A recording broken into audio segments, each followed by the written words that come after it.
Yo, we are back. We are back, baby. Good morning, everybody. What's going on? I hope everyone is having a great weekend so far.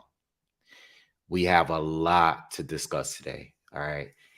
Shout out to you, Punch Quote. I see you in there. Shout out to Uncommon Curtis and everybody that is going to be joining us. I'm sure there's going to be a bunch of people that's going to flood in a minute. Punch Quote says, is Heyman going to allow them to fight Andrade or still try to hold Charlo and Benavidez?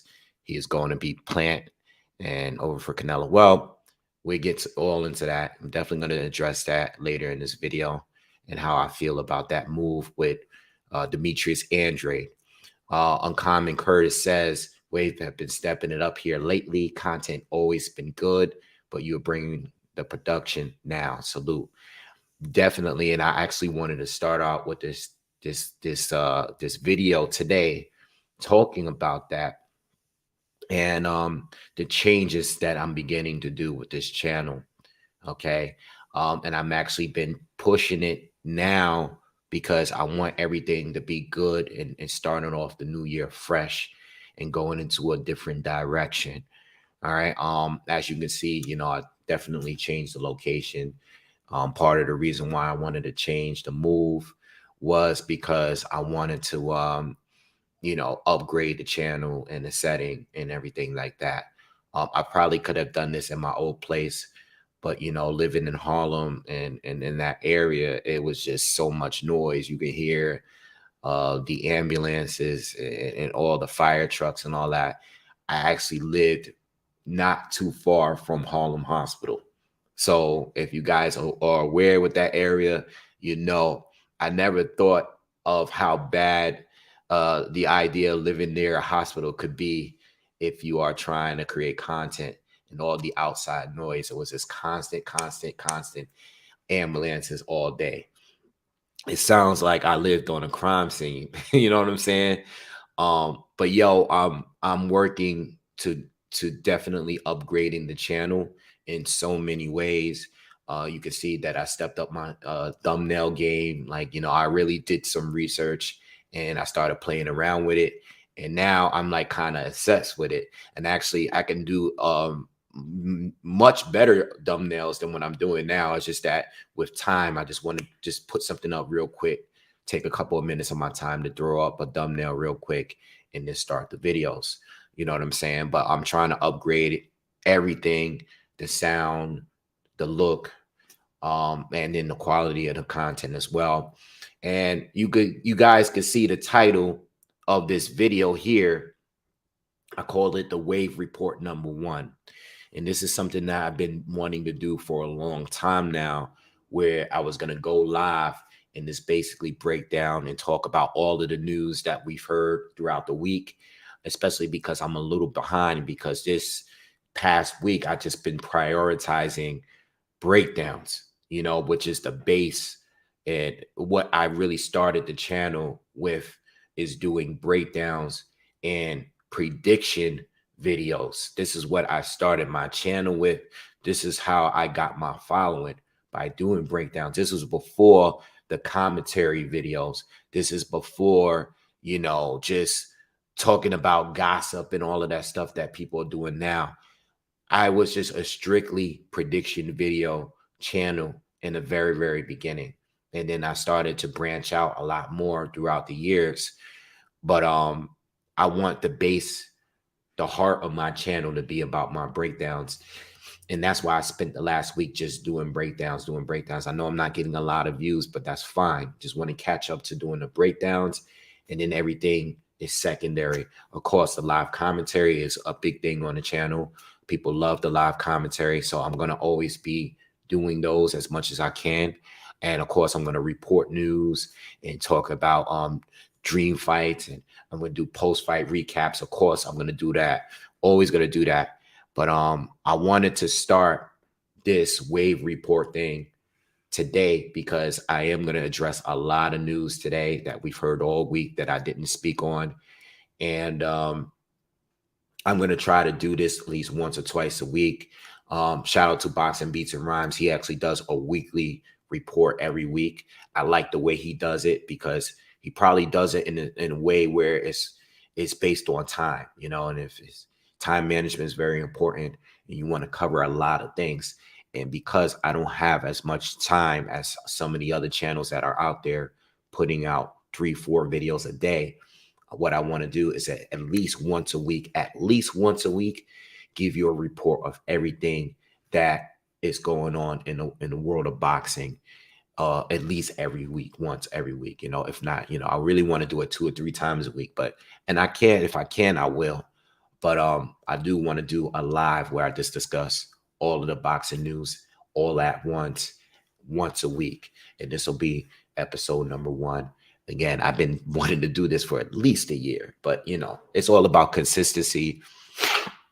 And lately I've been in a better space to where I can just do more content, and I want to keep it that way, keep it very, very consistent. Consistency is the key with this channel. I think that's probably my only most biggest flaw in the channel, but 2023 is going to be a dope year for the channel. And I'm looking forward to everything. All right. So today, we got a lot of boxing today. A lot of it I was supposed to cover. All right. Josh Warrington is going to be fighting Luis Alberto Lopez. All right. Later this afternoon around 4 p.m. I'm going to be on for that. I'm going to jump on live for that. All right. But I will not be covering Terrence Bud Crawford against David Avanesian. And I will not be covering Teofimo Lopez against Sandor Martin because I'm going to the fight. All right. I already paid for my pay-per-view on Black Prime for Crawford and Avanesian. It's paid for. Hopefully, I've never used the service before. So hopefully I can have access to that service later on and watch the fight later on, being that I pay for it, but if not, then it is what it is. I just wanted to support Bud Crawford. He's my favorite active fighter right now. So I'm going to support him regardless, but hopefully I have access to the pay-per-view. I don't know how that works. There are certain platforms where you can pay for the pay-per-view and you can still have access to it later, like Fight TV, or The Zone. But there's certain platforms that you could pay for the pay-per-view, but you may not have access to it later. I think like ESPN. All right. So hopefully I have access to the Black Prime pay-per-view later on, but I did pay for it, but I won't be covering the fight because I'm going to go to the Teofimo Lopez Sandor Martin card, which is an amazing card later. I just got tickets just last minute. I haven't even figured it all out yet, but I will be going to the fight later. I've been wanting to go to the fight, but I wanted to cover the fight as well. But sometimes you just got to go. You just got to go. That's something about boxing that a lot of boxing fans that's online don't really have the ability to go to fights live. Some people can't. Some people could just don't go outside. A lot of these content creators, they don't go to fights. They could. They don't really support the fighters like they should. But I try to go as many fights. This will be my second fight this year. But normally, before the pandemic, I would go to at least 4 or 5 cards a year. You know what I'm saying? And post footage of me there. All right. But this will be my second fight this year. Oh, well, I went to the Hall of Fame all weekend. I mean, I didn't count that one. I went to 3 cards this year because I went to the card there too. So, you know what I'm saying? I jumped on the opportunity to go, and you guys know I'm great. I'm great at like picking up tickets last minute. Like that's my thing. I'm great at finding amazing seats for the cheapest price. And that's what I do. And that's what I was able to do for this card tonight. And I can't wait because this is an amazing card. I'm really looking forward to seeing Jared Anderson, that's what I'm really looking forward to. Keyshawn's going to be there. Xander Zayas is going to be there. And of course, we got the main event, Teofimo Lopez against Sandor Martin, which is a good fight. I can't wait. So unfortunately, guys, I won't be here doing live commentary, but I will be doing live commentary for Josh Warrington against Luis Alberto Lopez before I head out. So be here at 4 p.m. so I can jump on. Ebony Bridges is going to be on the undercard fighting was it Shannon O'Connell. I'm not familiar with O'Connell like that. I've seen some stuff with Ebony Bridges, but just a lot of outside of the ring stuff. You know what I'm saying? I don't believe I actually watched a full fight of her before, but I will be watching later on today. All right. So let's talk news. All right. Eddie Morales says finally changed the yellow font on the thumbnails. Yeah, I did. Finally changed that. All right. And just the somebody said to me that my pictures look like online dating photos. Somebody, I don't know if it was on here or if it was on like Twitter or something, but somebody hit me up, was like, yo, bro, these pictures you post up look like online dating pictures. You know what I'm saying? So I wanted to change the look. You know what it is?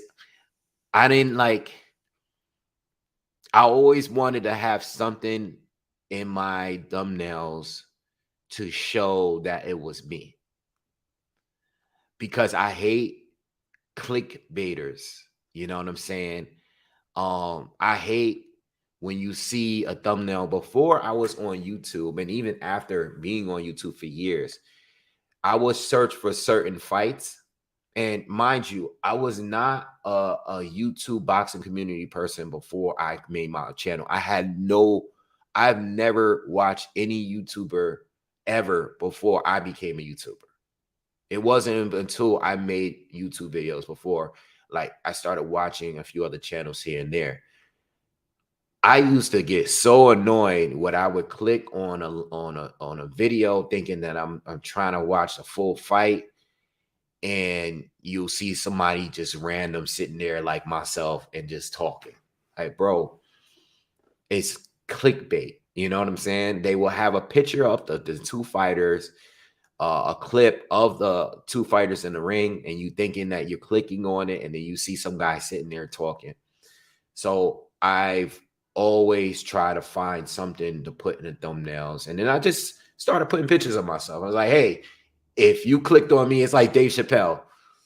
Remember, you clicked on my face.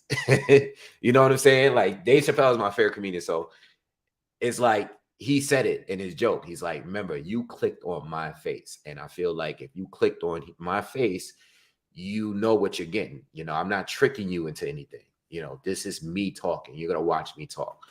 I probably could get 1 million more views if I just clickbaited everybody, but I don't. All right. J.O. Pilot says, anyone of note on the DAZN undercard? Yeah, pretty much the Ebony Bridges fight. That fight, the girl fight, is going to be the co-main event. And, you know, it's a lot of drama and everything that's going into that fight. You know, you see the weigh-in, you know, you see the interviews. They've definitely built that fight up to be something crazy. Two blondes, two very attractive blondes.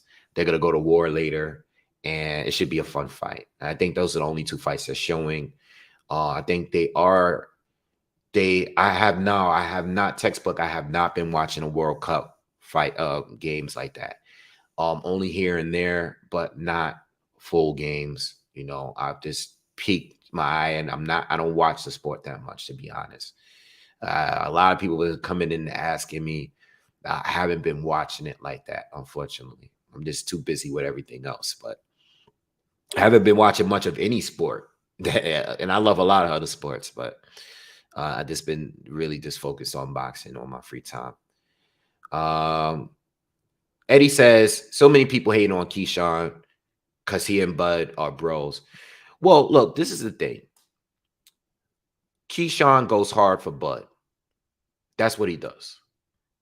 Some people may feel a way about it. You notice the people that feel a way about it are the same people that go hard for Spence. If you go hard for Spence, then you shouldn't have a problem with Keyshawn, because that's what he's doing. That's his guy. You know, him, Shakur, that camp, that whole team over there, those are his guys. So if you're online and all you do is go hard for Spence, and you're defending Spence in every situation, which I've seen many people do, then leave Keyshawn alone. Let him do what he wants to do. You know what I'm saying? Me, on a sense, like I like to call it fair, even for the people that I like. So at the end of the day, if I don't like when somebody does something, I'm gonna call it out. Even if it's some fighters that I like. So that's just the way I am, and that's why I really don't want to build a relationship with any of these people, because I know there's gonna be a point I'm gonna probably say something you don't like. Then that's the person, that's the kind of guy I am. I'm really like that in real life. I am like that with my friends and my family. You know, got to tell it how it is. That's the only way that they can change and grow. You can't have a bunch of yes men around you. I've never been a yes man to anyone. In fact, even some of the famous people that I've known and people that I've been around, the reason why we don't have a relationship right now is because I wasn't a yes man. You know what I'm saying? So that's the way I am. What's up, Charles Edward Cheese is in the building. What's up, my guy? How's everything been, y'all? I haven't seen you because I haven't been live like that lately. But what's up with you? T Dot, what's up? What's up? All right, so let's get into it. We're gonna go through a lot of things. So a lot of topics. We're not gonna stay on long, but we're gonna discuss a lot of things in this video. Let's start off with Adrian Broner against Ivan Redkach. That is a fight that they're looking to make for Broner. If the last report I've read on Broner is that he signed with BLK Prime too, Black Prime, and he signed for a 3-fight deal of I'm not sure what the amount of money was for, but he did a 3-fight deal with Black Prime, and it's not going to be like Terrence Crawford, who's getting a one-off for $10 million. Broner is going to be fighting Ivan Redkach. That's the name that's going around. Look, I have no problem with this fight, because at the end of the day, Broner got to really step it up, and Broner needs to be active again. And Broner, and the most importantly, Adrian Broner needs to get his confidence back, because based on how he's been on social media and what he's been going through outside of the ring, it doesn't seem like his confidence is there. And if you look at his last performance against Giovanni Santiago, you can see that Broner is way past his prime. All right. He lost to Manny Pacquiao. I thought he lost the fight to Santiago. All right. He had a draw with Jesse Vargas, which I thought was officially a draw. I really do. I thought that Vargas won the first half of the fight, and I thought Broner won every round in the second half. And then he lost to Mikey Garcia. So he's coming off some tough fights. Even Adrian Granados, I don't even think he clearly won that fight. It was a split decision win, though. And then, yeah, he hasn't had a dominant performance. He haven't had a stoppage since he fought Ashley Theophane. Ashley Theophane in 2016. That's about to be 7 years ago. That's crazy. So Broner fighting Ivan Redkach, not an easy fight, but a fight that he should win. And if he's on his A game and if he's motivated, he should be able to beat Ivan Redkach. I don't know if he's going to stop him. I know Danny Garcia went 12 rounds with Ivan Redkach. I know Regis Prograis recently stopped him, or it was some kind of weird stoppage or something like that, where Redkach tried to go down off an illegal hit or something, and he just got counted out, or something strange happened. So I'm cool that Broner's coming back. I think he needs to come back, and hopefully this new deal with Black Prime motivates him to fight. I don't know if they are guaranteed the 3 fights. I think, maybe it's a fight-by-fight basis. But I'm glad to see Adrian Broner back. At the end of the day, even if he's fallen off, he still has his name. And I think if he can get back into the mix and get a couple of fights in, pick up a couple wins, maybe they can get him in the ring with a good fighter. I know he's been calling out Regis Prograis. I know Regis Prograis has been calling him out as well over the years. I would love to see that fight. Honestly, I would love to see that fight. You know what I'm saying? I think Regis Prograis is going to destroy him, but it wouldn't be a bad fight. You know what I'm saying? All right, so let's move to the next topic. Real quick, another thing, Anthony Joshua, real quick. He's going on a trainer run again in the U.S. All right. He's looking for a new trainer again. I guess he's not going to be working with Robert Garcia anymore. I've already expressed how I feel about that. I don't know if this switching trainers thing is going to work for him. We just got to wait and see. Even in defeat against Usyk, I like the results that I've seen with AJ. I like the changes that I've seen with him. I still feel that even when he lost the fight, I saw improvements in his game, especially in the first 4 or 5 rounds. Now, he did burn out, okay, but I still saw improvement in his game. I thought if he had more time with Robert Garcia, they could have further improved on what they were working on. I like to see the aggressive AJ. I like the reflexes. I liked his defense, and I just overall liked what I saw in the first half of that round. The second half, he kind of burned out. Usyk took over. He had a big round late in that fight. Maybe it was a 9th round where he did almost get Usyk out of there. But Usyk did come back strong in the following round and almost got AJ out of there. So with that being said, Virgil Hunter is one of the trainers, I guess, where it was reported that AJ was seen at, or who he was seen with. I don't know how I feel about that, and this is not to disrespect Virgil Hunter, but I'm talking about the fighters that Virgil, I really don't want to disrespect. I don't want to come off this way because he's received criticism from fighters as well over the years.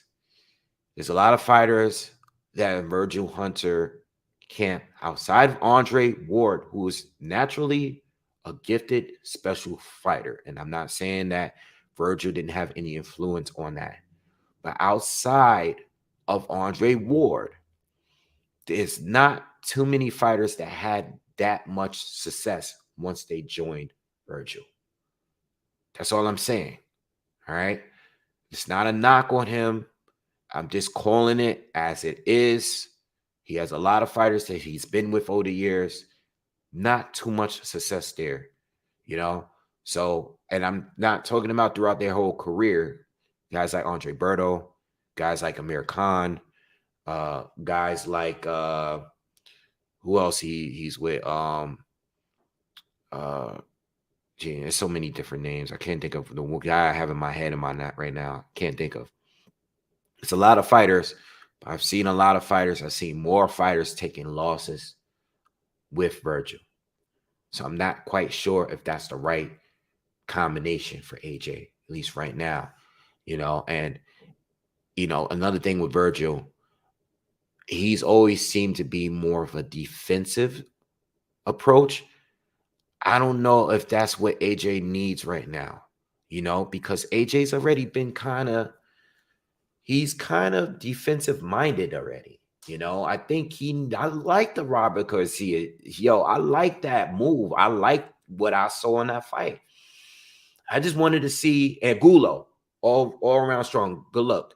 Angulo, who's who I was thinking of, and even in that mix, I still didn't feel like that was the right approach, the right combination, because Angulo is not a defensive guy. He needs to be extremely aggressive. You know what I'm saying? I know he was trying to tighten up the defense a little bit as he was aging, but that's pretty much what they was trying to do with Triple G and Jonathan Banks. So I'm not really sure. Somebody just said in the comments, go to the Crunk gym. I don't know how that's going to work. I think there's going to be a conflict of interest. Charles Edward he says he needs Derrick James. I said this last year. I know. See, this is my problem with the boxing community. They get so biased because, when you think of Derrick James, you think of the PBC stable he has there. He has Frank Martin, he has Errol, he has Jamel. And I'm like, can we just move past that for a second? At the end of the day, it's about the fight. Yeah, I'm reading too much into this stuff. And I think people were against it when I said it. Derrick James, say what you want, but the proof is there. This is not like what I was just saying about Virgil or Hunter. This guy, once look at what he did to Jamel Charlo. I mean, Errol has been good, but look at the transformation in Jamel Charlo. I mean, he literally. I've been watching Jamel Charlo. I've been covering Jamel Charlo's fights almost longer than anybody on YouTube. That's how we got cool. I've been watching this fight, except my brother. What's my brother's name? Damn, I forgot his name. I'm tripping right now. Anyway, the other dude that's from Texas that knew the Charlo twins before they even were big. But as far as covering their fights, I've been covering their fights way before everybody else. And I've seen Charlo transform into a completely different fighter. And that has to do with Derrick James. Derrick James get all credit for that. All credit for that. You know what I'm saying? I think Derrick James was my first pick. But I also think Robert Garcia was one of my best picks too, because he's another front foot dominant type of coach. But he does it, makes you do it with intelligence. Look at what he did to Marcos Maidana. Marcos Maidana was still ruthless, but he was smarter. This is what I'm talking about, results. And AJ, he's a guy, he's a fighter. So I don't know what kind of chemistry he has with these trainers when he links up with them. But at the end of the day, AJ, somebody else said in here, what's up, Ron boy? What's good with you? Jamin, what's happening with you? What's up, AR? Itty bitty bad boy says AJ just needs to move to the US. And you know what? I don't think there's nothing wrong with that. Because you've been a British fighter, you grew up in the UK. Maybe this would have been a proper move at least a couple years ago. Just to tune things up a little bit, switch it up. Maybe not live here all year round, but have a home here. Maybe change it up, maybe be based out of Cali for a little bit, or based out of Texas a little bit, based out of New York. There's a lot of good, get familiar with the American way of fighting. You know what I'm saying? I'm not saying, I'm just throwing options out there, but this is a good idea. This is cool. This is cool. All right. What's up, Isan? What's up with you? All right. Yeah, get out of his comfort zone, and plus gets the US sparring, etc. You know what I'm saying? I get you. I feel that he didn't look comfortable in there when he was in the garden. I was there. I was there that day. Dolo. I was there by myself, but I was close up to the ring. I was close up, and I can tell you, even from watching it on TV, it was just something in the air. And I know there was rumors of AJ getting knocked out in sparring and him having a concussion, and I think that might have had a lot to do with it. But just look in his face before the fight began, he just did not look comfortable in there, and he never came back, and that's a big deal. All right. All right. So let's move on to the next topic, man. I want to talk about Dimitri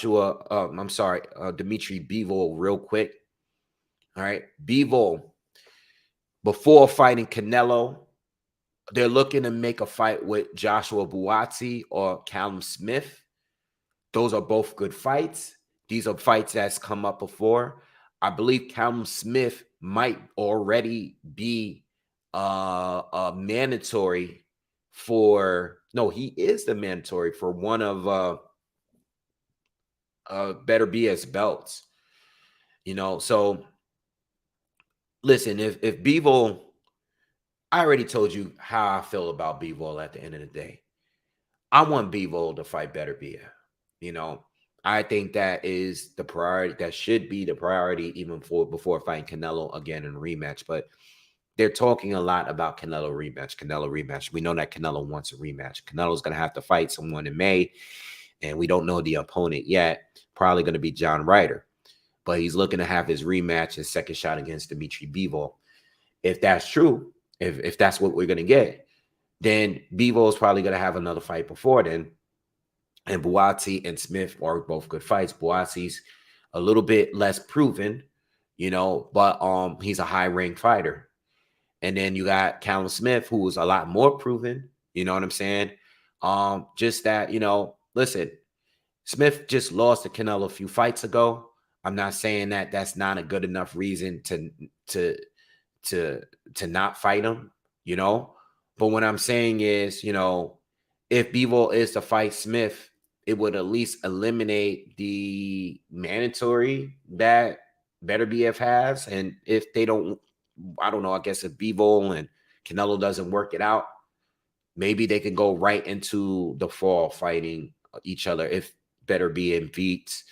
It's a lot of confusion here because I made so many videos about this. But if Better BF does beat Anthony Yard, and if he is free and open to fight Bivol on his next fight, hopefully, you know, Bivol takes that fight. But based on what we're hearing, it seems like Eddie, it seems like Canelo, it seems like everybody else wants this Canelo rematch. And even though Bivol has gone out and said, I'm interested in legacy, I'm looking for legacy and all that stuff, sounds all good. But at the end of the day, money talks. And if they are going to throw you the bag to fight Canelo, are you really going to turn that down? You know what I'm saying? Another fight with Canelo? I don't think so, especially if it's going to be at 175 and you have to be concerned about a catch weight or him coming down to 168 or anything like that. You know what I'm saying? So I'm hoping we get undisputed. If not, you know, even if there's a title that gets vacated or stripped in the process, it's clear that Bivol and Better BF are the two best fighters at light heavy. Let's make the fight. Let's not let the sanctioning bodies ruin that big fight. All right.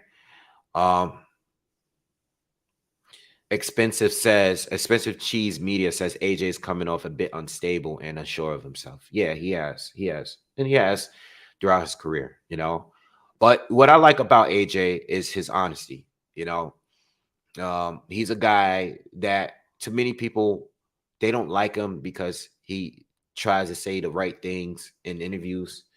But I also believe that he's a guy that is not fearful of expressing himself and showing his weaknesses and talking about his weaknesses and his vulnerable how vulnerable he can be. And I like that about him. You know what I'm saying? I don't think he likes to just come off as some guy that he's not. I think he has been unsure of himself. I think he has doubted himself. You know what I'm saying? I think he's had a lack of confidence in himself. But with that being said, he's still trying to make the best version of himself. And he said that. He says all the time, I'm still trying to learn. I'm still, even at this age, I think he's like 32. He's still trying to learn the game. And that's the way it is. Charles says he did start late and has had fantastic career, but man, I mean, you got to remember, guys, I think he became champion like his 17th, 18th pro fight or something like that. You know what I'm saying? He's had a very good career, you know, and he's became unified very, very quickly, you know, and he fought some really, really good fighters, you know, even if they weren't at their top tier prime, you know, they were very good fighters, you know, and he also fought and beat a lot of undefeated fighters as well, who went on to still pick up good wins. All right. So with that being said, AJ, you know, flaws and all, he's still done a lot, you know, and I give him a lot of credit. You know, Callum Smith is Better be as mandatory via the WBC. I think Bivol Buatsi makes sense in the spring or summer. Yeah. He is a mandatory, you know, but we don't want that mandatory to get in the way of a potential undisputed fight. You know how we are, you know, especially with those 3 belts. It's going to always be a mandatory at this point. It's going to always be one. And I think at some point, if Bivol and Better BF actually fight each other, I doubt it's going to be for all 4, you know, at that point, at whatever point they do fight. Hopefully this year, but it's not looking like they're going to fight this year, right? I think the longer it goes, the older Better BF gets. He's already 38 years old, or turning 38 next month. You know what I'm saying? It's just like, we got to get it out of the way. All right. What's good, Corey D? All right. So anyway, let's move to the next topic. Oscar Valdez, Navarrete is set for, or there's rumored to be set for February 3rd, I think. This is going to be, I might get the dates confused because I know a lot of these fights, I might be wrong with the date. But Oscar Valdez and Emmanuel Navarrete is going to be fighting for the vacant WBO title at 130. All right. It's going to be at super featherweight. This is a very good fight. I didn't have no problem with the fight when Bob Arum was trying to make it before. The only problem that I had with this fight before was that it was getting in the way of Shakur Stevenson and Oscar Valdez unification. So when Bob was talking that, you know, let's get Valdez against Navarrete, that's a huge fight, 2 Mexican fighters. Yeah, that sounds all good. I love that fight. But the timing of it was all wrong because Shakur was at 130. He moved up. He wanted Valdez at 126. Navarrete just got to 126. You know what I'm saying? So for Navarrete to just move up to 130 randomly to fight Valdez, no. Nah. It's a good fight, but not over Shakur Stevenson. So I'm glad Shakur got the fight with Valdez. All right. And he was able to do his thing. And now he's up to 135 and he's doing his own thing. Now, if Navarrete is going to go up, cool, great. That's great. I love this fight. I love this fight. I never had a problem with the fight. It was just about the timing with the fight. I have no problem with this fight. This is a good fight. I think the only thing that I wish with Navarrete is that there's so many fights that I wanted to see him in 126. And like I always say, what do I say about 126? 126 is just a pit stop at this point.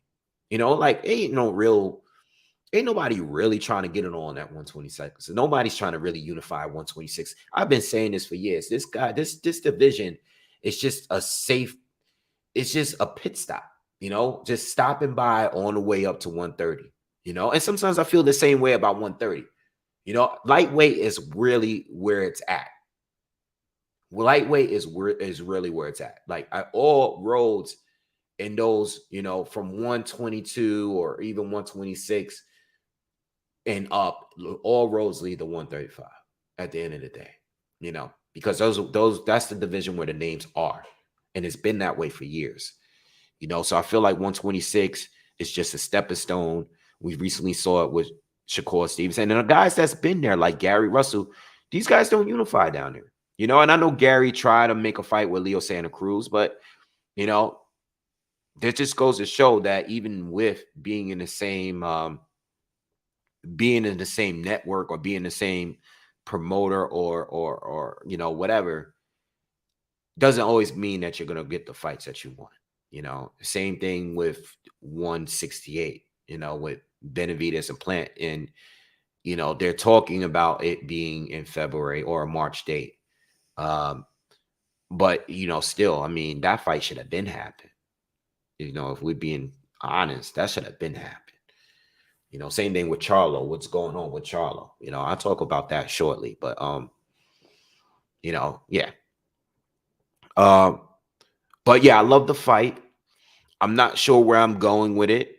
You know, Navarrete has flaws that I feel that Valdez can exploit. Valdez also has power as well. But you know, I think that Navarrete, once he gets it going, because he's a slow starter, I watched him plenty of times. He's a slow starter. He seems to be getting outboxed in a lot of fights that he's in. But once he really, really gets it going, it's really hard to deal with him. I mean, he's so unorthodox. He could switch. He could throw punches from weird angles. And he has power. And he has volume. That's going to be a lot for Valdez to deal with. I think Valdez needs to jump out on him early. If this fight goes down, which it looks like it will, because Bob wants the fight. Bob wants this fight. And it's a fight between 2 Mexican fighters. It's a big fight. You know, these other fights, Ronnie Boy, I see what you're saying and I feel you, but I don't necessarily agree with that. I think this fight is bigger than the fights I like at 126, but I want to say it was nothing for him at 126. You know, just think Navarrete against Ray Vargas was a good fight. Brandon Figueroa was a good fight. Mark Masayo was a good fight. Mauricio Lara is a freaking amazing fight. I mean, all these fights are good. You know, I mean, if Navarrete fought any of these guys, these would have all been good fights. You know, Josh Warrington would have been a good fight. You know, even Lopez, who's fighting tonight, that would have been a good fight. You know, all of these fights would have been good. Leo Santa Cruz, well, Leo is basically at 130. He hasn't fought down at 126. All of these fights, Robesi, Ramirez, good fights. You know, I know some of these fights he wouldn't take because depending on who they're with, but these are all good fights at 126. You know, but if you have the opportunity to fight Oscar Valdez, go for it. I mean, I think anybody at 126, any of those fighters that I named, if they had an opportunity to fight Oscar Valdez, I'm sure they would jump on that opportunity at the end of the day, you know? But those are great fights. I mean, I don't know if those fights would get made, but I mean, those are excellent, excellent fights. And they still can happen. You know, you never know. What if Navarrete goes up to 130 and he loses to Oscar Valdez? So let's just say he gets knocked out or something. He might go back down to 126. Valdez might send him right back down to 126. And maybe they can revisit some of these fights that I just made. You know what I'm saying? So we just have to wait and see. All right. Let's move on to the next topic. Manny Pacquiao randomly came out of nowhere and just called out Spence and Bud. You know what? I'm not mad at it. Because in this situation, he's the old school guy. He's like, listen, I'm still young. I mean, I'm still working out. I'm still around. Just let you know, I'm still here. If you guys want to make that phone call, I'm still here. Since you two can't make the fight happen, I'm still around. Do I want to see the fight? Absolutely not. I saw this on Twitter. I was like, nah, let's not get this because I don't want to see Pacquiao getting knocked out and just being laid out. Like, I don't want to see him getting Apollo Creed at 43 years old. I just don't want to see it. All right. Pacquiao, I'm sure, always going to bring a good fight, but against Errol, against Bud at this point is pointless. You know, I don't think there was any, I just don't think that it's too late. You know, I think Pacquiao should have retired when he beat Keith Thurman. That was the perfect exit. That was a perfect exit, period. He left and he didn't fight for like 2 years. Came back and fought. These damn BoxRec commercials keep popping up. It did it yesterday too. What was I saying? Yeah, I just this whole thing threw me off. The Christmas spirit is really up though. Yeah, nah. Pacquiao, just do your exhibitions, you know what I'm saying? And do what you have to do on the politics end.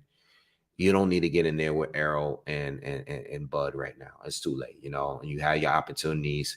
You didn't fight Bud when you were both on top rank, and you didn't fight Spence because Spence pulled out because of eye injury, and you lost to Ugas. It is what it is. You know, you lost to Ugas. It's over.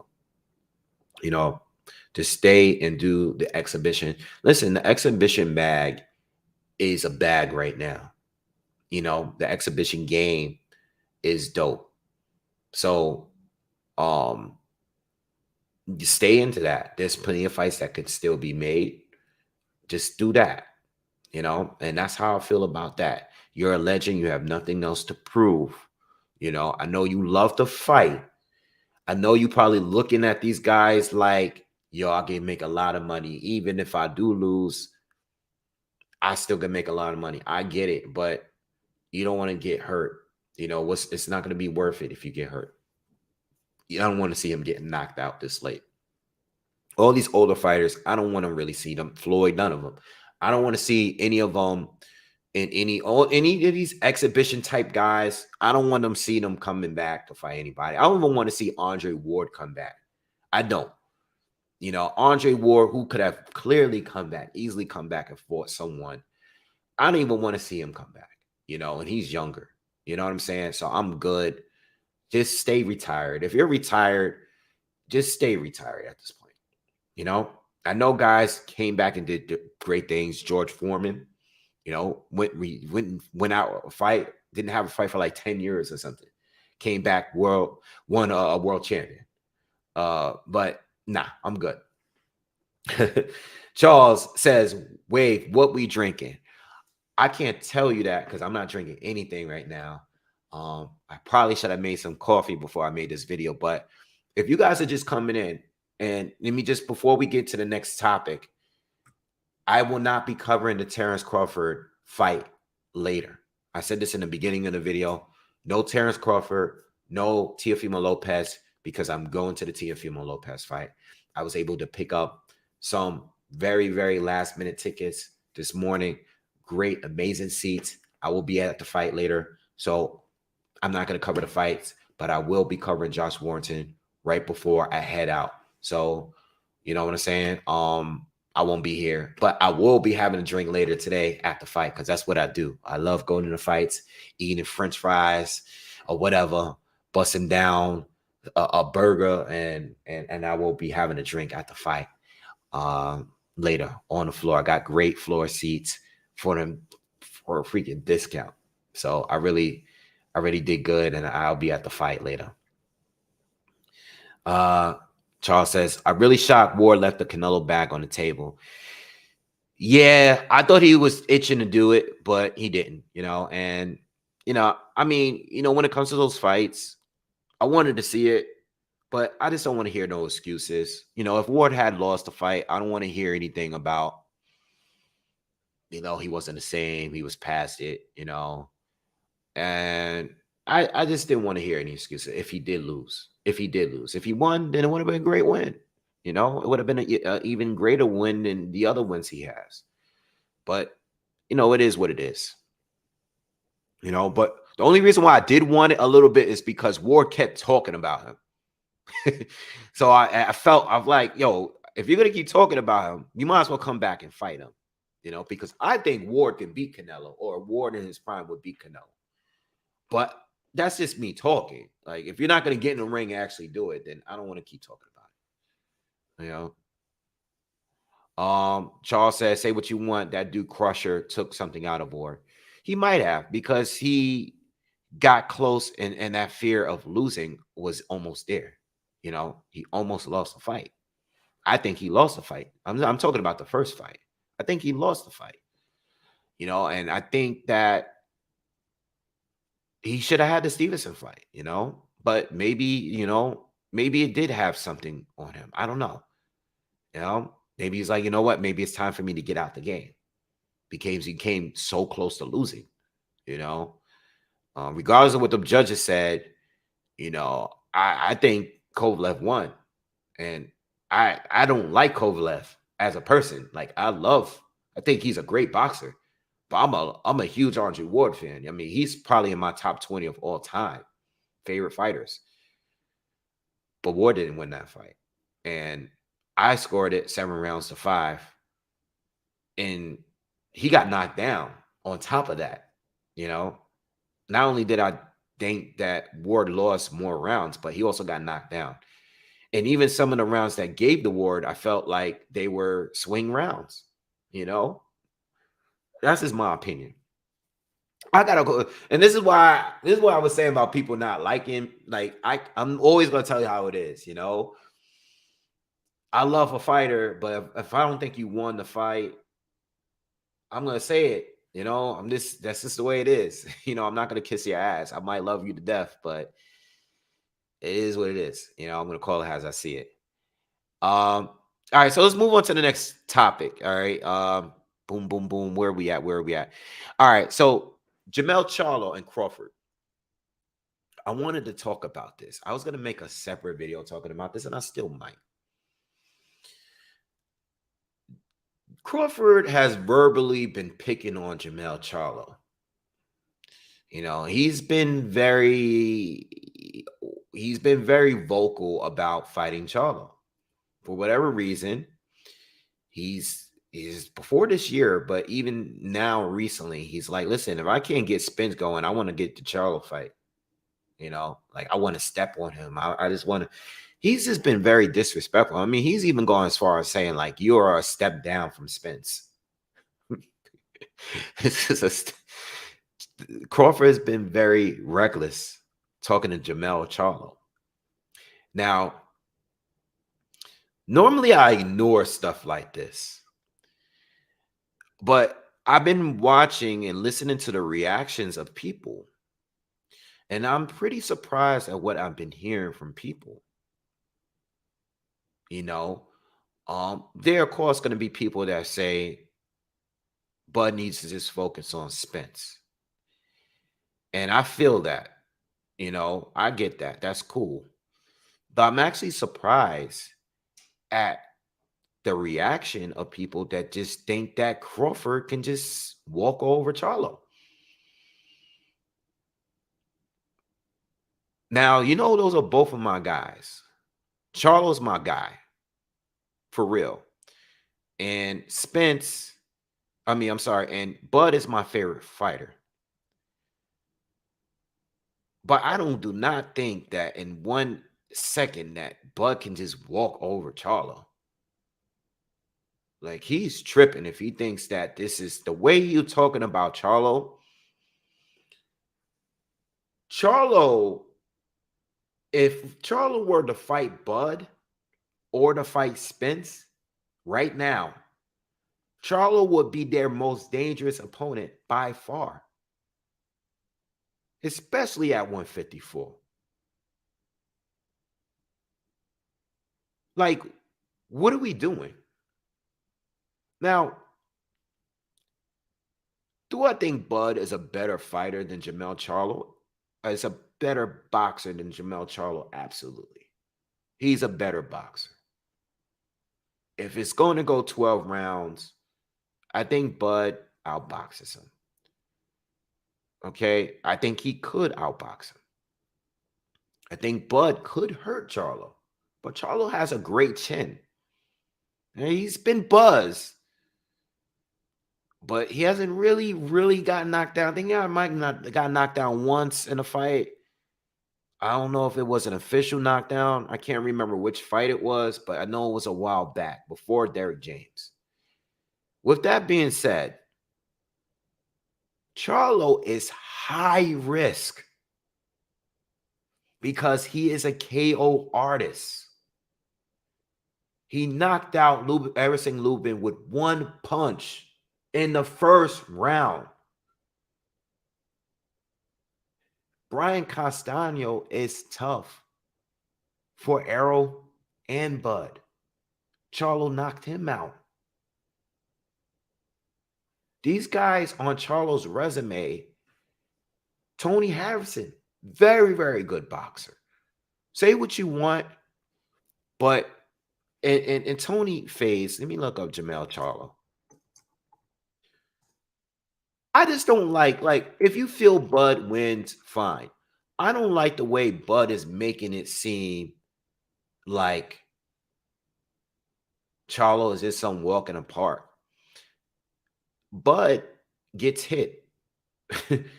And he's gotten hit clean by a lot of very good fighters, that didn't have nearly the amount of power that Charlo has. Charlo is a more difficult fight than Sean Porter, in my opinion. Way more difficult. And more dangerous. It's just crazy to me that people heard this from Bud and laughed as if it's true. I can't co-sign this shit. Even if you beat Charlo, there's a risk of you getting knocked out. Errol is dangerous. He beats you down. He beats you down. He wears you down. He punishes you for X amount of rounds. Charlo can just knock you out in any given time. He's a KO artist. I just said this the other day. Certain guys, Wilder, in a way, better BF, Jamel Charlo punched so hard. Tank Davis punched so hard that they're willing to give up the rounds in order to get that land that one big punch. So if Crawford is engaging in trading with Charlo and he happens to get clipped with a punch, if he fought the fight he fought against Igis Kavalaskas, Crawford's getting knocked out. I'm sorry. I'm not running with this. Charlo is just a step down. Charlo might not be as technically sound as Crawford or Spence. He's not. But Charlo will knock you out. That's the thing. It's like Deontay Wilder. There's guys that have been freaking.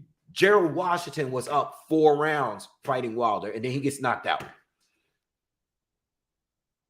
Luis Ortiz was up 7 rounds straight. Wilder didn't win a round, and he gets knocked out. Just like that. It's just, that's what Jamel Charlo is.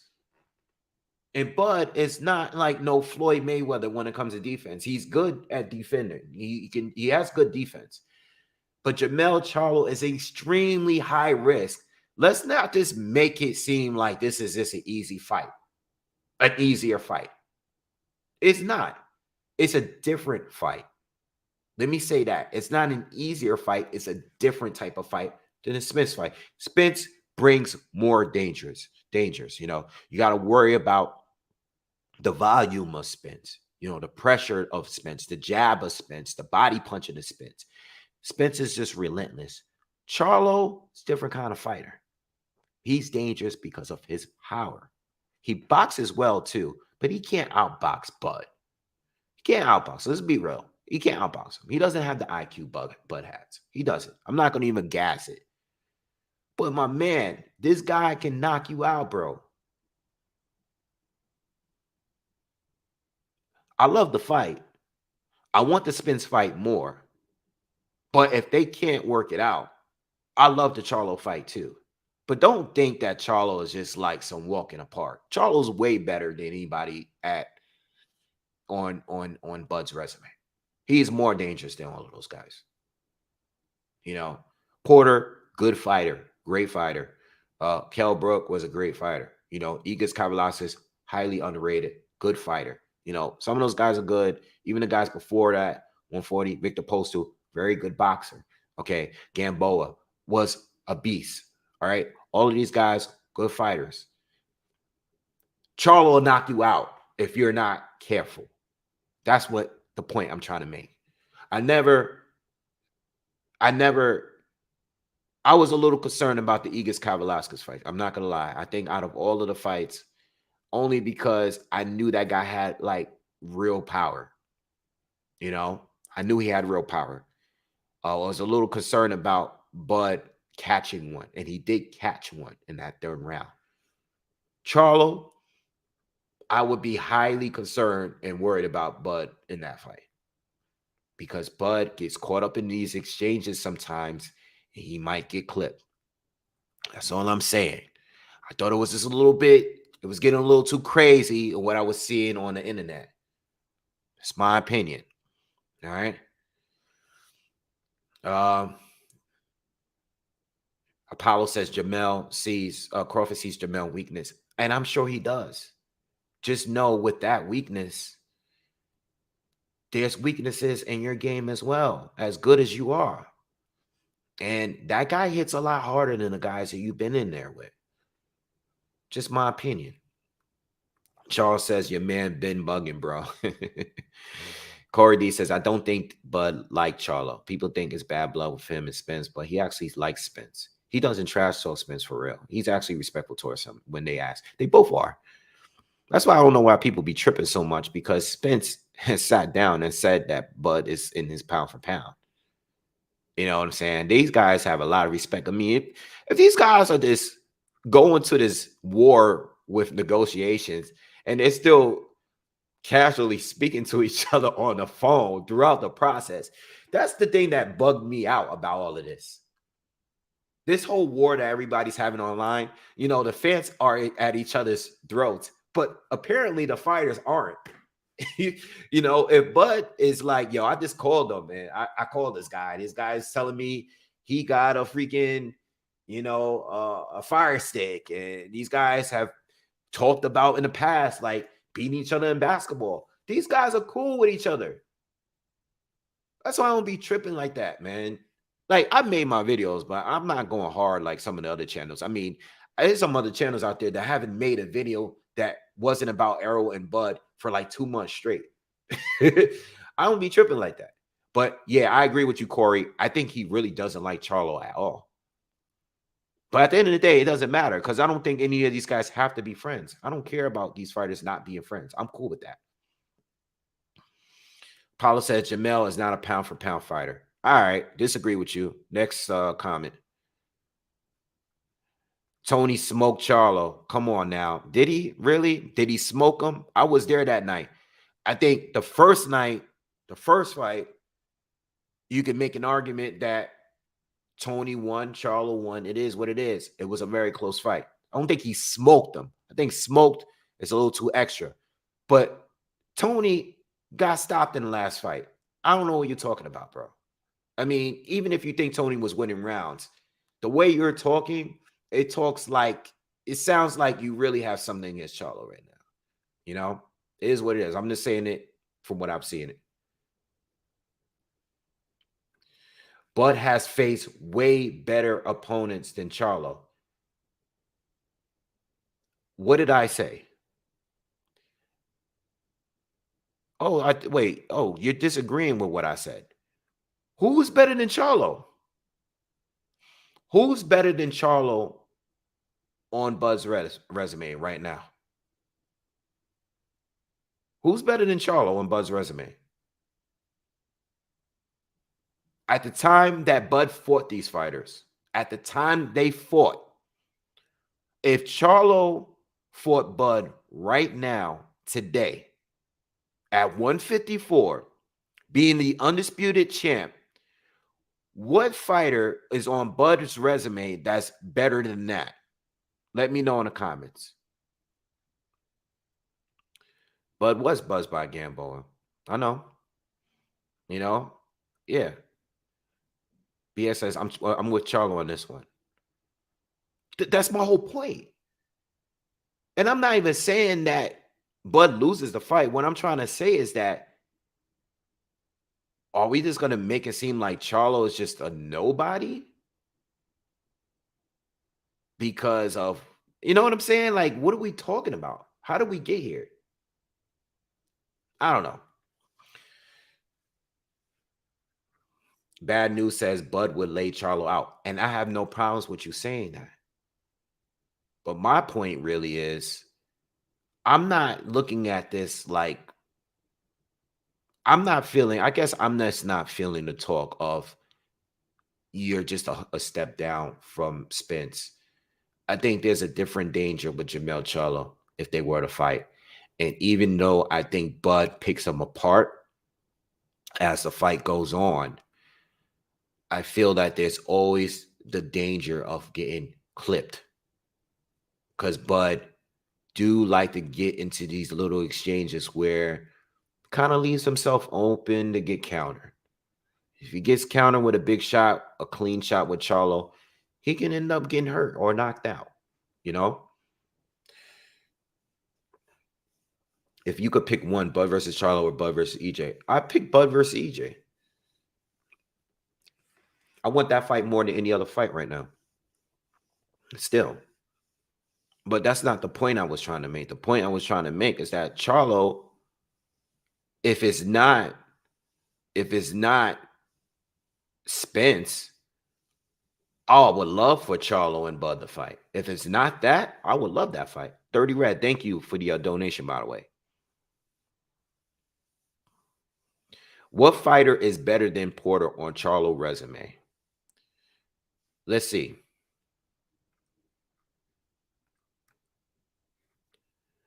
I would right now, at the time that I don't think that Brian Castaño, I actually think Brian Castaño, and I said this in the breakdown, because I compared Castano to Porter when I did the breakdown, the first one with Charlo. I believed going into that fight that Castano was a more dangerous opponent to Porter than Porter, because Castano is not only going to bring the pressure, but he's going to box better. I think he boxes better than Sean Porter. I do that. I do believe that. I do believe that. And I've said it. It's on camera. I do think Brian Castano is more dangerous than Sean Porter. I do. And we showed it in that fight with Jamel Charlo. I think Brian Castano will beat just about everybody else that's on Charlo's resume, including Tony Harrison. He will outwork Harrison. He will outsmart Jason Rosario. He would probably outwork Erickson Lubin as well. I think Brian Castano is very, very, very underrated. That's my personal. We don't have to agree with that, but I think that Castano can do everything that Porter can do, but I just think he has a better IQ than Porter. I do. I think he's very underrated. That's just me. That's not a popular thing. I don't know if that's going around, but I do remember doing the prediction video for Castano and Jamel Charlo, and I highly rated Castano. I highly rate him. I mean, he's part of the reason. I mean, this is a guy that beat Spence in the amateurs. You know what I'm saying? Castano is very, very good. You know, and if you saw his fight against Erislandy Lara, fight that I don't think Lara won. Okay. When it comes to that pressure, he's very good at pressure, but it's very smart, effective pressure. I felt like Porter, with his pressure, he smothers a lot of his own punches. I think he's gotten better over the years. He's definitely stepped it up over years. I think by the time Porter got to Spence, I think he was at the best of what he does. You know, the later, more recent Porter was a better boxer. You know, I think part of the reason why the Ugas fight was so close with Porter is because Porter didn't use aggression to win the fight. He actually tried to outbox Ugas the entire fight, and that's why it was so close, because even though Porter has improved as a boxer and his style, I still feel that going into a straight boxing match with Ugas was probably the wrong approach to take, and it almost cost him for that fight. So yes, I do think Castano, to me, is just, you know, he beat Michel Soro. You know, I'm just going down his resume. He beat Michel Soro, who's a good fighter. He easily beat Patrick Cesaro. He cleared him out basically. And he you know, and I think he beat Lara. You know, I hate to say it because Lara's my guy, and I think the fight was close, but I don't think Lara won the fight. You know, Castano is very, very good. You know, I think he's a little bit better than Porter. All right. So I think that win is a big win for Charlo. I think Erickson Lubin is a very, very good fighter, but he has yet to really prove it. So I'm not going to argue too hard. I would rather argue Tony Harrison more than Lubin, because Lubin, up to this point, he's kind of failed at the big stage. And I don't want to go too hard defending that when he hasn't. I don't have a win to say for Lubin, like, yo, Lubin beat this guy. He doesn't really have that win. He has solid wins. Terrell Gaucher, good solid win. Jason Rosario, good solid win. Nate Gallimore, good win. Ishe Smith. These are all solid wins, but when it came to step up, he lost to Charlo. He was stopped by Charlo, and he was stopped by Fundora. Saying Tony is probably the next best fighter. And then if you go into Charlo's old school fights, you know what I'm saying? I think Charlo getting wins in his earlier career against you know, Gabe Rosado in 2014 might not seem like nothing now, but it was a good win. He beat Manos Martirosyan when he only had one loss, you know, to Demetrius Andrade. I know people don't care for Manos Martirosyan, but he was one of the top Um, he was one of the top junior middleweights at one time. Stopping John Jackson, Charles Hatley, solid. Erison Lubin, 1 round knockout was big. Austin Trout, good win for him. Tony Harrison lost him, but avenged the loss. I think these are all solid wins. You know what I'm saying? So anyway, let's move on though. I don't want to spend the entire day speaking on this, but we did speak a good amount of time on it. I just feel that Charlo has been a little disrespected. I think he's better than just saying like, oh, he's just a step down from Spence. But those two has been spitting some venom to each other, especially Bud. Bud really has been like laying it down on him. Even last year, I think Charles was saying something like, why are you worried about what I'm doing over here? Go focus on Spence or something like that. I don't think that Charlo likes the pressure that Bud has been putting on him, verbally. But we'll wait and see. We'll see. All right, so this will be the topic of the day, the last final talk, and we're going to talk about a lot of stuff, and all of it is going to be based on Tank Davis, and his card. This will be the last topic. Before we get to that card, I just want to address Ryan Garcia.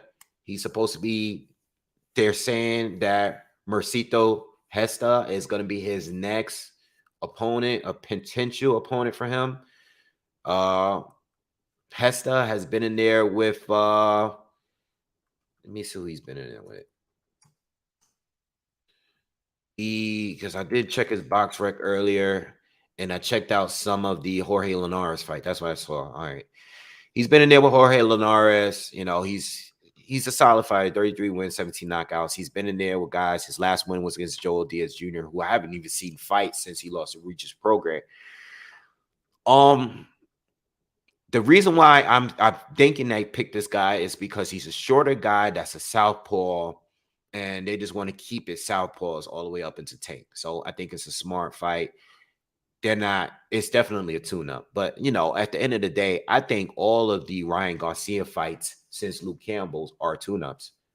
I think they're all tune-ups. I thought for Javier Fortuna at 140 was a tune-up. Absolutely. Tune-up. I think the other guy, Emmanuel Tago, tune-up. This is a guy that's a real slick, slippery fighter that didn't want to engage at all with Ryan. So I think that this guy is going to be another stay busy fight, another southpaw to keep Ryan sharp, while Tank handles business with Hector Garcia soon, which is not a tune-up. That is not a tune-up fight. I know Hector is moving up, but Hector is not smaller than Tank. And Ryan needs to stay active. He's not going to just sit around and wait for Tank. All right. They're looking to make that fight first quarter, early second quarter next year between Tank and Ryan. But it seems that they're working on trying to get Ryan in the game against Gesta early next year, probably next month or something like that. All right. So let's talk about Tank Davis and this undercard. All right. The Showtime card. And there's really a lot to discuss here because you have a lot of fighters on this undercard. You have fighters that I think should be fighting each other on this undercard. Demetrius Andrade is now on this on the Showtime side of things, on the PBC side of things. Tank Davis is officially done with Floyd and Leonard Ellaby. Officially. I felt that he was already done, but it's been official. Just from the tweets that he's been putting out. He's been throwing so many sneak tweets. He's done it before in the past while he was still with Floyd. They both had a rocky relationship, but he's officially done with Floyd Mayweather. How do I feel about it? Honestly, I really don't care. I don't care. You know why I don't care? Because all I care about are the fights. At the end of the day, if this is a move that's going to allow him to give us some of the fights that we want to see, like a Ryan Garcia, like a Devin Haney, like a Vasil Lomachenko, like a Shakur Stevenson, if it's gonna give us these fights that we've been wanting from Tank, then it's all good. But if we are going to stay consistent with getting the fights that we've been getting for him, good fights, solid fights, but not what we're asking for, then that's when I have a problem with it. That's all. That's my point. So whether he's with Tank, whether he's with Floyd or whether he's with Leonard Ellaby or whatever, at the end of the day, he's still with Al Heyman. He's still with PBC. He's still fighting on Showtime. As long as they can secure the fight, that's my only concern. Okay, he's going to be on this card against Hector Garcia. We know he recently had beaten Chris Colbert, dominated him, dropped him. Could have probably stopped him if Chris decided to continue fighting and actually putting up an effort. By the way, please, if you haven't already, please smash that like button. Everybody that's here, let's get those likes up. I would appreciate everyone that's here, or 50 plus of you. If everybody can just hit the thumbs up for me real quick, I would appreciate that. And if you can, also share the video. I'd be forgetting to remind you guys, just hit those thumbs up. I'm not going to beg for them, but I would appreciate if you guys can hit the like button for me, please, and share the video if you can. So let's talk about this undercard. Demetrius Andrade is going to be fighting Damon Nicholson. And it's been rumored that Andrade was going to come to the PBC. I think we as boxing fans talked about it for a long time now, because some of the fighters that we wanted to see Andrade face is already with the PBC. There's the option of fighting Jermall Charlo, which is a fight that I wanted for many, many years. He had an opportunity to fight Jermall Charlo years ago, like in 2014, sometime around then, when Showtime offered him some kind of a fight deal where he was going to fight Jermall Charlo and fight like an Aristotle Lara. He didn't take the deal. He instead went on to try to work a deal out with Rock Nation, and that fell through. All right, that fell through, and we didn't get that fight. So now Andrade is back with Showtime. He left Matchroom Sports. He is stripped of titles. He doesn't have a title at 160. He didn't take his title. His opportunity to fight for the WBO mandatory against Zach Parker earlier this year. And now he is with the PBC. And I'm hoping now that he's with the PBC that they're able to secure a fight with either with Jermall Charlo, who's, he's 160 champ. But I don't think Andrade wants to fight at 160 anymore. But I know Jermall Charlo has considered moving up to 168. I just hope Andrade is not there to just take a bunch of fights that he's been taking. I know he wants to fight Jermall. I know that when he was with Eddie, they actually sent in a contract, an offer. All right. I just hope they can get something done. That's all I'm saying. That's all I'm asking for when it comes to Jermall. You know what I'm saying? I'm sorry, with Andrade. Damon Nicholson, solid fighter, but lost every time he stepped up. All right. He's been in there with some good fighters. He has a good knockout ratio. But whenever he stepped up, he had fought. He was the first to go the distance with Edgar Berlanga. All right. He was the first guy I remember watching that fight. But outside of that, he stopped by Jesse Hart. He lost to Steve Rose. You know what I'm saying? Solid fighter, but nothing that we haven't seen from Andrade. Andrade has beaten these guys on this level, and I'm really not expecting much from this fight here. But I'm hoping that we can get an Andrade fight with a winner of Plant and Benavidez, possibly. I know that Andrade tried to make a fight with Benavidez, and Benavidez, or his team at least, overpriced themselves. And I felt like that was kind of a duck, all right, for Benavidez.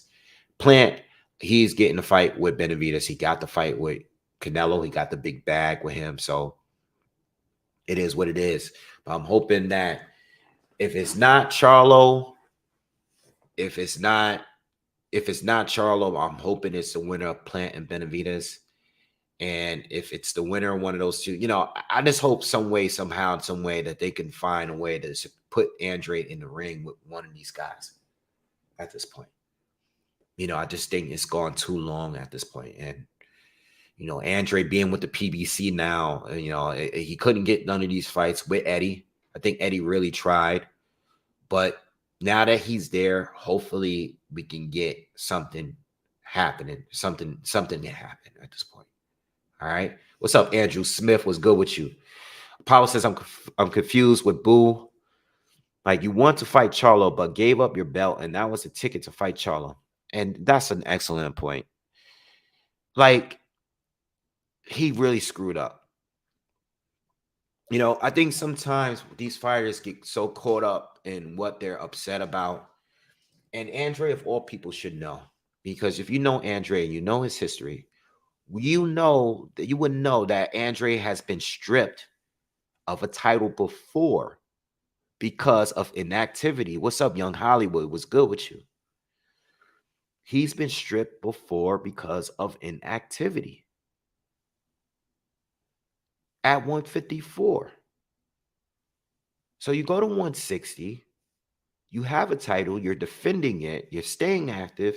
Eddie is trying to secure you to fight, but people are ducking you. It is what it is. Let's just say it. Janibek is a guy that people feel can beat you. And I've said this. You should fight Janibek because people are saying he can beat you. And I'm not sure if that's true. Because Janibek, even though he looks good with the eye test, I'm not sure if he can beat you. Now, I understand that Andrade is chasing Canelo, and he wants to get himself in position. He's in his mid-30s. I understand that you want a big money fight like a Caleb Plant. People say Andrade didn't do anything, right? But what did Caleb Plant do more than Andrade? Nothing, right? But he got the Canelo fight, right? So what did Andrade do? He said, all right, well, I'm going to go up to 168. I'm going to fight Zach Parker, and that'll make me the mandatory for Canelo's WBO title that John Ryder now has. What does he do? He pulls out of the fight, says he has an injury. Not know if that injury is real or not, but the reason why I'm not too sure of it that is real is because he goes on and calls everybody else out like a Chris Eubank, and doesn't even want to get in a fight with Janibek still. He doesn't even want to get in a fight with Zach Parker. He's calling Chris Eubank out. So they revisit the fight with Zach Parker. He's no longer with Eddie, so Eddie's not protecting him. He goes in a purse bid. Frank Warren lowballs him, wins the purse. Andrade backs out of the fight because he's not going to fight Zach Parker for that little amount of money when he was just getting paid over there with Natural. And now he's stuck with nothing. So, yeah, I will not be surprised if Jermall Charlo does not fight him. If Jermall Charlo is running up on Bivol calling him out, that means that Jermall doesn't have any interest of fighting Demetrius Andrade. He's never had any interest in fighting Demetrius Andrade.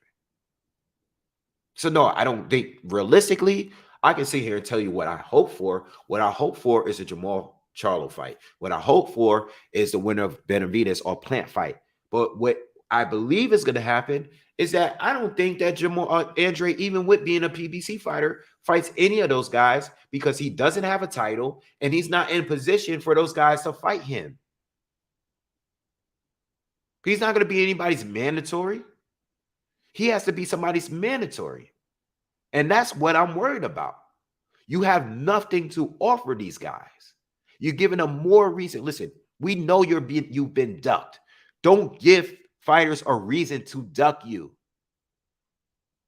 Make it where they have nowhere else to go, nowhere else to run. You don't give up the one thing that's valuable that you had to make the fight happen.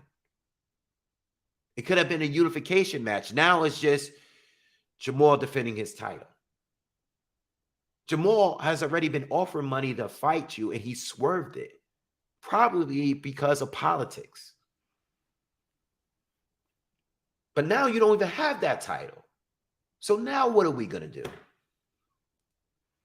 You know, I feel like right now, Andrade is back to square one over again. And I don't like that for him, not at his mid-30s. I don't like that at all for him. You know? Floyd says, how about John Rio Casimiro from the Philippines and Nayo Inoue, bro? I spoke on that yesterday when I did my breakdown. Be sure to check it out. John Rio Casimiro, if that fight were to ever happen, it'll probably happen at 122. That's a fight that I've always wanted at 118, but John Rio Casimiro can't seem to get out of his own way. All right. He got stripped. He's another fighter that got stripped, you know, for his title. And he could have been fighting Inoue for undisputed, but now we're getting Paul Butler for undisputed, you know? So that's how I feel about that. JL Pilot says, Maul only want to fight Canelo. And I agree. He wants to fight Canelo. He doesn't want to fight any of these other guys, to be honest. Punchquo says, even with the belt, he has to not fight. He was not fight Charlo. I don't think Heyman will let Benavidez fight Andrade. Andrade is going to fight Plant or Darrell. I think the Darrell fight is very believable. I don't know if the Plant fight really happens, you know, because Plant could turn around and say, who did you fight? What did you do? You know, I just fought Canelo and Benavidez and Darrell. You know what I'm saying? I don't know. I don't know. I'm trying to be real here. I'm not trying to like tell you what I would like, you know, or I'm telling you what I would like to happen, but I'm telling you what I think will happen based on the way the fighters move.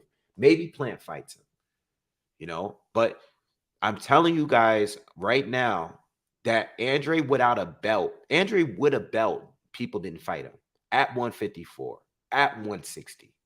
Andrade without a belt at 168, people are not going to fight him unless he looks very vulnerable.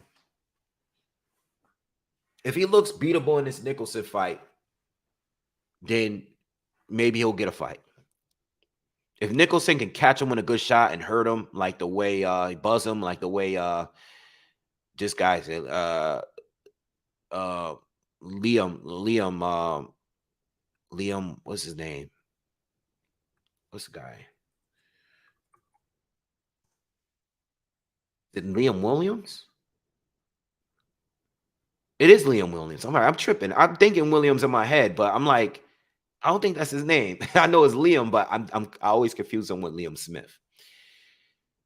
If he can buzz, you know, unfortunately, I have to say that these guys have to look beatable before, you know, certain guys will get in the ring with them if they don't have a big name or whatever like that. You know, I think that's what's happening with Janovic now. Fighters are willing to get in there with Janovic now because Janovic didn't look so hot against Bentley. All right, moving on. Jerron Boots Ennis and both him and Rashidi Ellis are on the same card. And they're both fighting different fighters. Now, I've been on record all year long talking about all of the welterweights and all of the other. You have the seasoned welterweights, you have the champions, you have the top contenders, and you have the up-and-coming guys. And Rashidi Ellis, I've never forgotten his name. You know, I know everybody's talking about Virgil Ortiz. I know everybody's talking about Jerron Boots Ennis.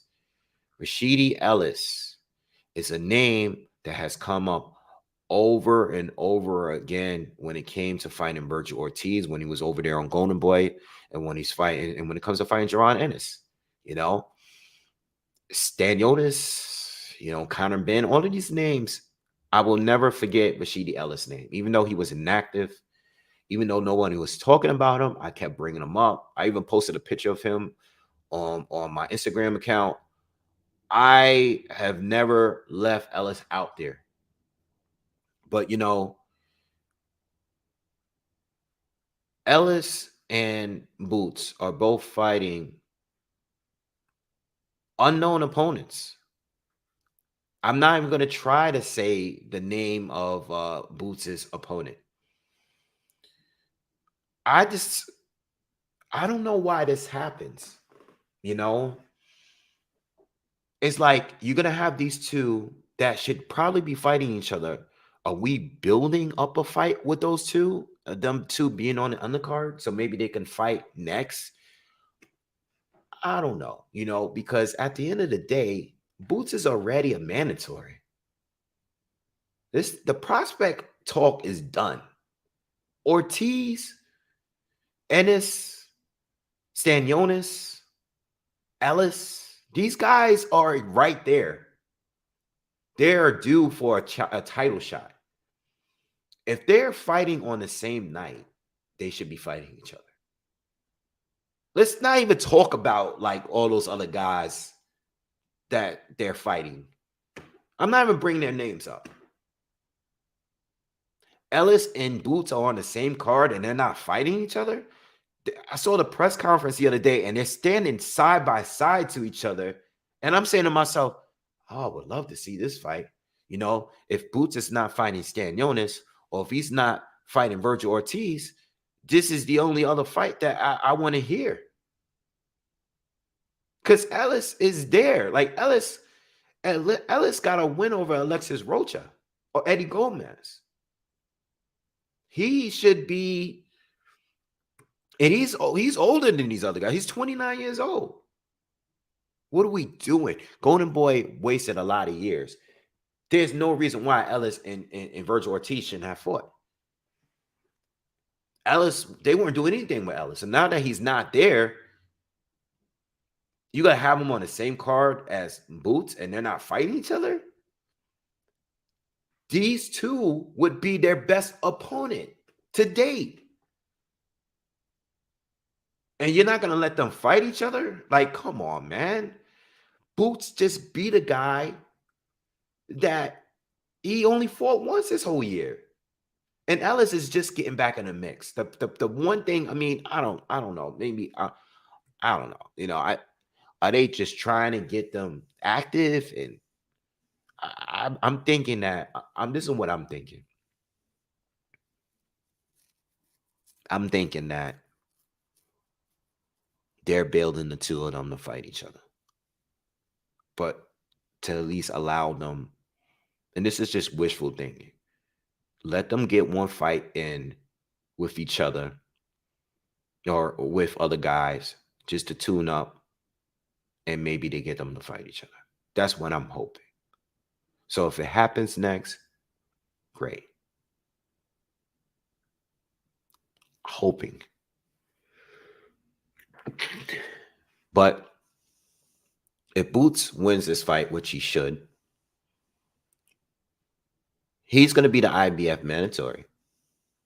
He is already. And if Spence fights Keith Thurman next, which he probably will, is he going to be in line for the fight? Or is Stanionis going to be in line for the fight? Or Stanionis? I think, all right, let me just say this. Spence is either fighting Stanionis or Thurman. But I think it's Thurman because they already gave them the approval. They already put Stanionis on the back burner. I don't know what's going on with this whole situation, but this card here has good names, but it lacks quality. All right. I love the fighters that's on this card. I don't like the quality of the fights. I do like the main event though. Right. But to have Andrade, Boots, and Ellis all three on the same card, all fighting tune-ups. This is not like the top ranked card tonight. You got a bunch of names, but they're all up and coming guys. You got Jared Anderson, up and coming guy. He's stepping up to fight Jerry Forrest, his step up fight. All right. Proven fighter. Then you got, Xander Zayas and you got what's his good name? I was just talking about him earlier. I'm getting really. I know I've got to be getting old because I'm just. Who else is fighting on the card tonight? I'm not even going to search it right now. That's on the Bud. I was just talking about him earlier, and I can't think of his name right now. But the top ranked card tonight, you have a lot of up and coming names, but they're all fighting like they're younger in their careers. So they're fighting who they're supposed to be fighting. Whereas this card, Ellis, Boots, Andrade, Keyshawn Davis, my bad. Keyshawn Davis is probably fighting in his Seth Pro fight. Zanazaya, same thing. Names that we want to see fight. But they're not in a position that Ellis and Boots are in their careers. And definitely like not Andre. Andre is a 2-division champ. But they're fighting the same quality of fighters. You know what I'm saying? Like, I like the card because I like the fighters that's on it, but I don't like the matchups. They're not quality fights, except for the main event. Tank versus Hector Garcia is a good fight. All right. But it's not something that I don't see Tank. I see Tank taking care of business at the end of the day. And hopefully we get the Ryan fight after. And if we don't get the Ryan fight, this is where we need no, Carrington.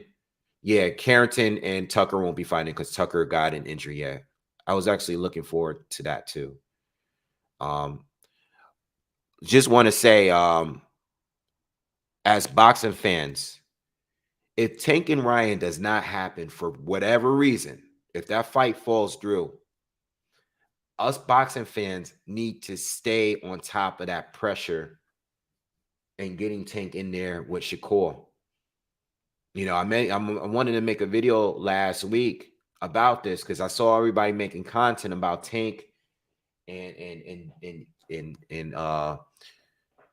Shakur Stevenson and Devin Haney about these sparring stories. I don't care about them sparring stories. It don't count until you guys go fight in the ring for a title. We don't care about those sparring stories. You know, we're not going to live our whole life just hearing about what you said happened or what Nate Campbell said happened or whoever was there that day. You know what I'm saying? Whoever was there in the gym that day when you guys sparred, cool, great story. Guess what? It's been years since then. Fighters have improved since then. I want to see you in the ring. I'm willing to pay for it. Just get in the ring. I don't want to talk. I'm not making content all day gossiping about what somebody else said in the sparring session that I didn't see. Why would I do that? I wasn't there. I wasn't in the Mayweather gym when that went down. What I'm willing to do, though, is pay to see you fight in the ring. So if Tank Davis doesn't fight Ryan Garcia and he goes on to fight Shakur Stevenson and y'all make it a pay-per-view, make it a pay-per-view. I'll pay. I might even go to the fight. But if you're going to sit here and tell me all these stories about, it's like some old school dude that's on the corner and that's broke. And he's talking about how much money he used to get. Back in the day, I used to have all the chicks. I used to have this car. I used to have that. I was the man back in the day. I don't care. I'm talking to you and you're on the corner. Where's your house? Where's your cars? Where's all that? I don't care about these small stories. I don't even care who tells a story. I don't care who tells a story. It doesn't do anything for me. I don't care if Devin Haney's father said himself, yes, he laid out my son. I wouldn't even give a damn. I will pay you guys to fight each other. Well, pay for the pay-per-view. I ain't paying. I don't got the bread. But you guys get what I'm saying. We got to stop settling with these sparring stories. One sparring session is on YouTube. I believe it's on YouTube between Devin Haney and Shakur Stevenson. It's very entertaining to watch. But both of them improved since that. They got much better since that. That was so many years ago. I don't care about that. It's entertaining to watch, but we're not going to live off that forever. About what happened when you guys saw each other in the ring in a fight that's not even filmed up. And even if they, like, if somebody leaked the film somewhere, I still don't care. Even if one of them got knocked out, I still want to see you fight. So if Ryan does not happen, we got to stay on his neck. We want Tank against Shakur, because Shakur is not playing any games. He's moved up to 135, and now that he's there, he's calling everybody out. He'll fight Haney. He'll fight Tank, and he's cool with both. He's willing to fight them guys. He'll fight Loma, whoever. I like that. Tank, as good as I think he is, we still living off like sparring sessions and all that. I don't know. So if Ryan doesn't go down, we still got to get those other fights in, for real. All right. Anyway, man, I'm out of here. I will be back at 4 p.m. tonight, 4 p.m. this afternoon to cover the Josh Warrington fight. And then I'm going to be going to the fight later on this evening. All right. So listen, I'm out of here. It was a good live today. Please, if you haven't already, always make sure you subscribe to the channel, hit that like button, smash that thumbs up for me as well. Share the video if you can. And I'll see you guys on the next one. I'll see you guys in a couple hours. Peace.